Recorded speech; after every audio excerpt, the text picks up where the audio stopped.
حي على الصلاة.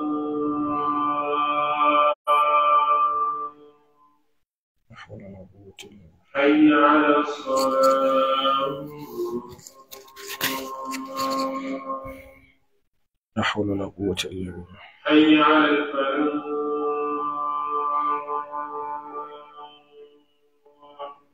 لا حول ولا قوة إلا بالله. حي على الفلاح.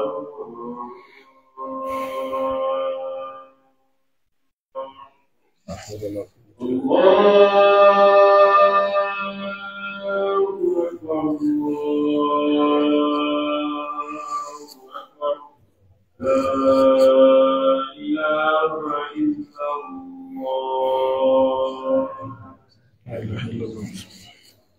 اللهم صل وصليت على إبراهيم وعلى آل إبراهيم.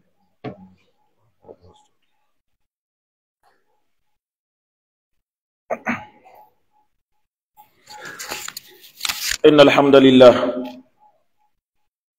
نحمده ونستعينه ونستغفره ونعوذ بالله من شرور أنفسنا ومن سيئات أعمالنا.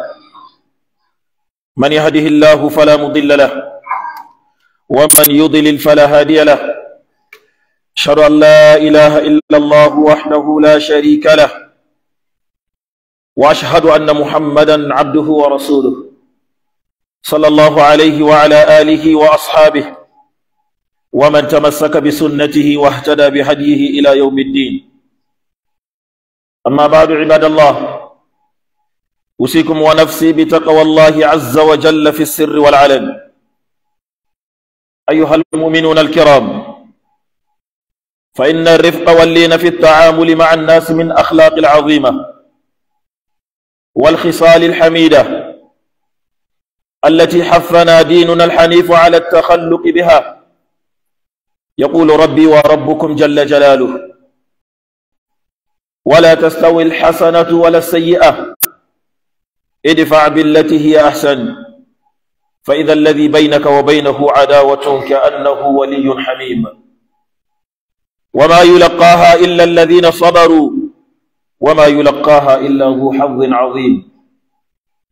وقال جل جلاله مخاطبا نبيه محمد صلى الله عليه وسلم: ولو كنت فظا غليظ القلب لانفضوا من حولك فاعف عنهم واستغفر لهم وشاورهم في الأمر فإذا عزمت فتوكل على الله إن الله يحب المتوكلين.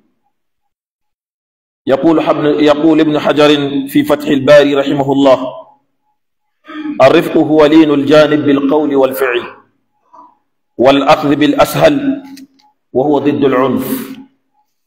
واعلموا رحمكم الله أن من يتخلى بالرفق ويتصوف به يؤتي خيرا كثيرا. قال رسول الله صلى الله عليه وسلم: إن الله يحب الرفق في الأمر كله، متفق على صحته. وقال أيضا: من حرم الرفق حرم الخير، أو من يحرم الرفق يحرم الخير. أخرجه إمام مسلم. وقال عليه الصلاة والسلام: إن الرفق لا يكون في شيء إلا زانه ولا ينزع من شيء إلا شانه. لذا إخوة الإيمان، أوصيكم ونفسي بالرفق واللين في أمركم كله، سواء في تعليمكم ووعظكم وفي بيعكم وشرائكم. يقول النبي صلى الله عليه وسلم: رحم الله رجلا سمحا إذا باع وإذا اشترى وإذا اقتدى. أخرجه الإمام البخاري. واعلموا أيها الأحبة أن القوة ليست في الشدة والعنف وغلبة الناس. يقول عليه الصلاة والسلام: ليس الشديد بالسرعة إنما الشديد الذي يملك نفسه عند الغضب. وقال أيضا: حرم على النار كل هين لين سهل قريب من الناس. أخرجه أحمد وصححه الألباني. اللهم ارزقنا الرفق واللين في حياتنا كلها. اللهم واجعلنا من عبادك الرحماء برحمتك يا أرحم الراحمين يا رب العالمين.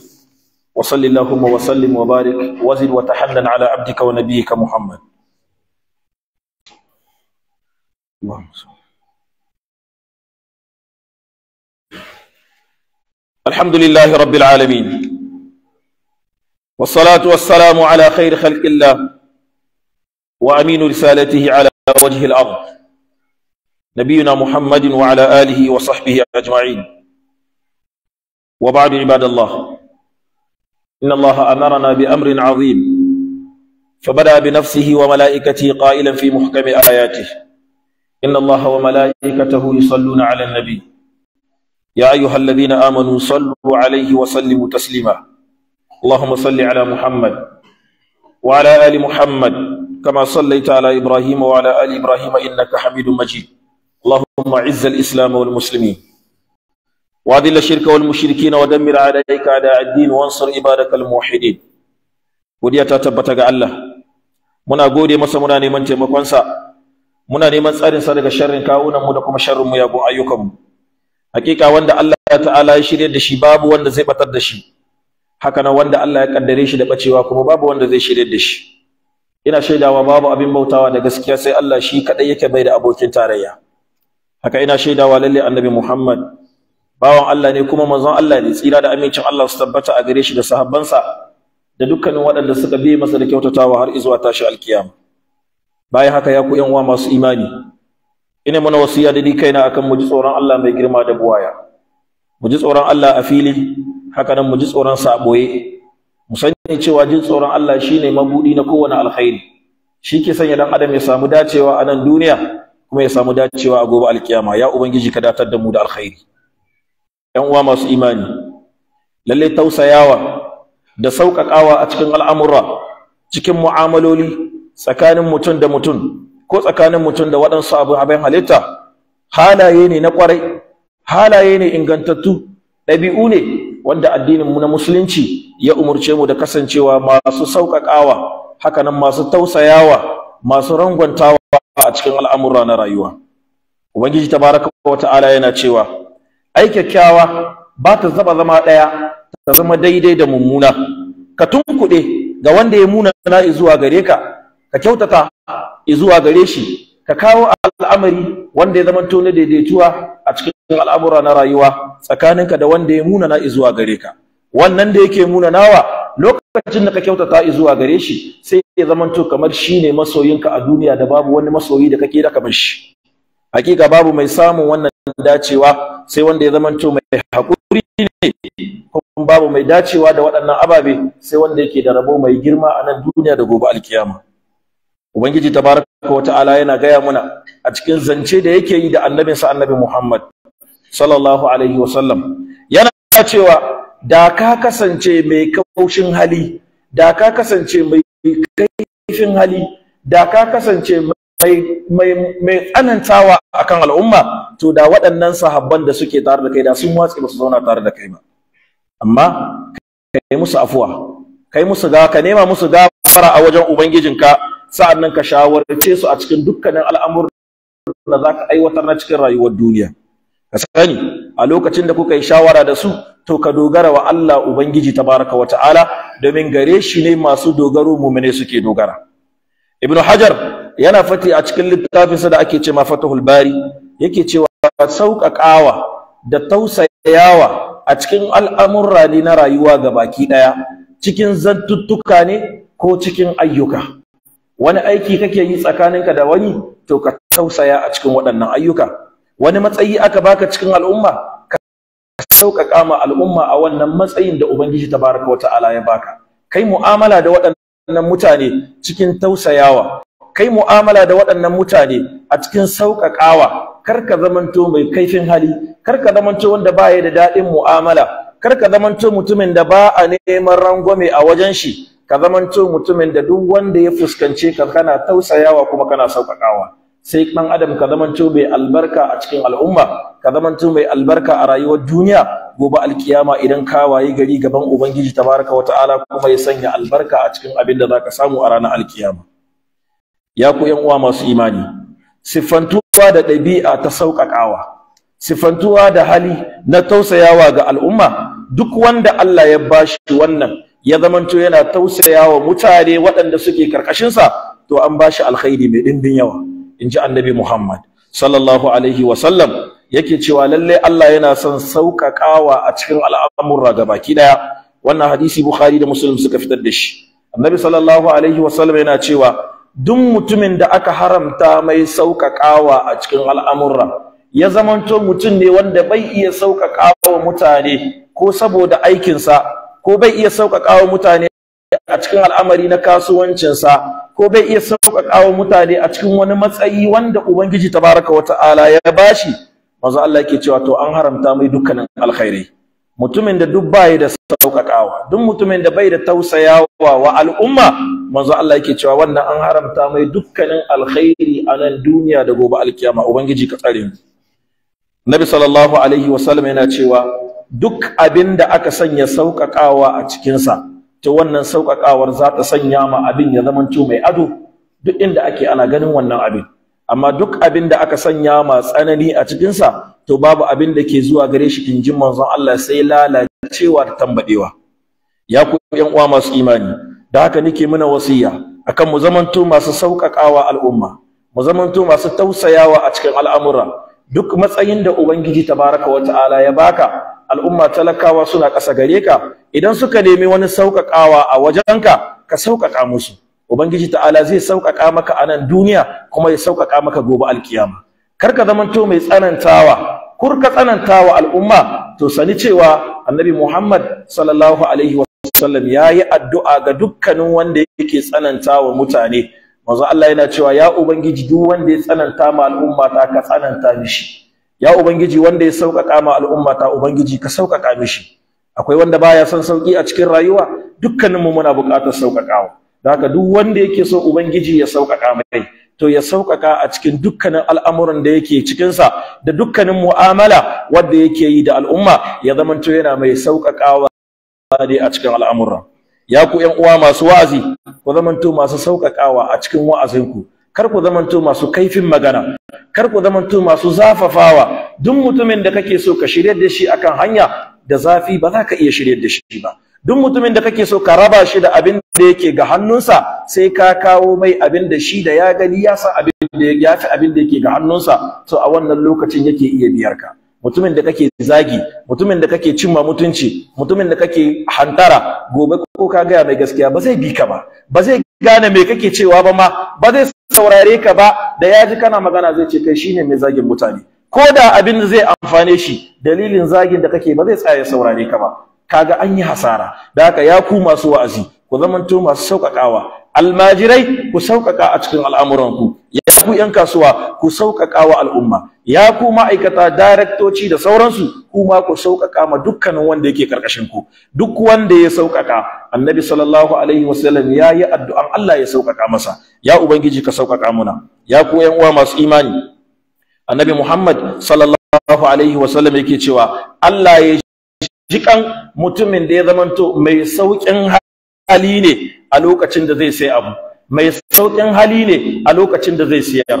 Wajen siyarwa yana da sauƙin hali, wajen siya haka nan yana da sauƙin hali, haka nan wajen yin wani hukunci da yake wajensa yana da sauƙin hali. Sai manzo Allah ya ce to Allah ya ji kan mai waɗannan ɗabi'u. Ya Ubangiji ka ji kan mu ka gafarta muna.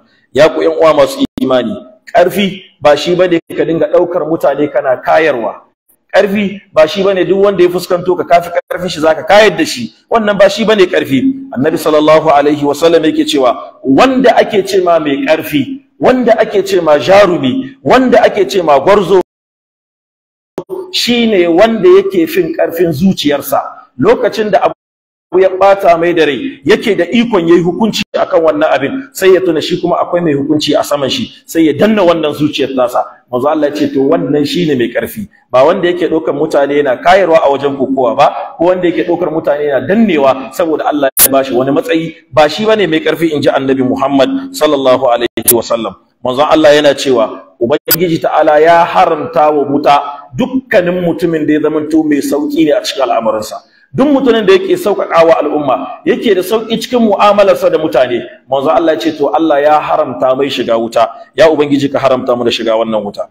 ƴan uwa masu imani, hakika mu kasance masu sauƙaƙawa a cikin al'amurra, mu kasance masu mu'amala da mutane, mu'amala ta kwarai ta yadda kowane mutum zai zama to mutunan kwarai. Ya ubangiji ka sanya mu daga cikin masu wannan mu'amala ta kwarai. Ya ubangiji ka gafarta mana zanubanmu. Ya ubangiji ka sanya mu cikin masu tausayawa a cikin bayinka.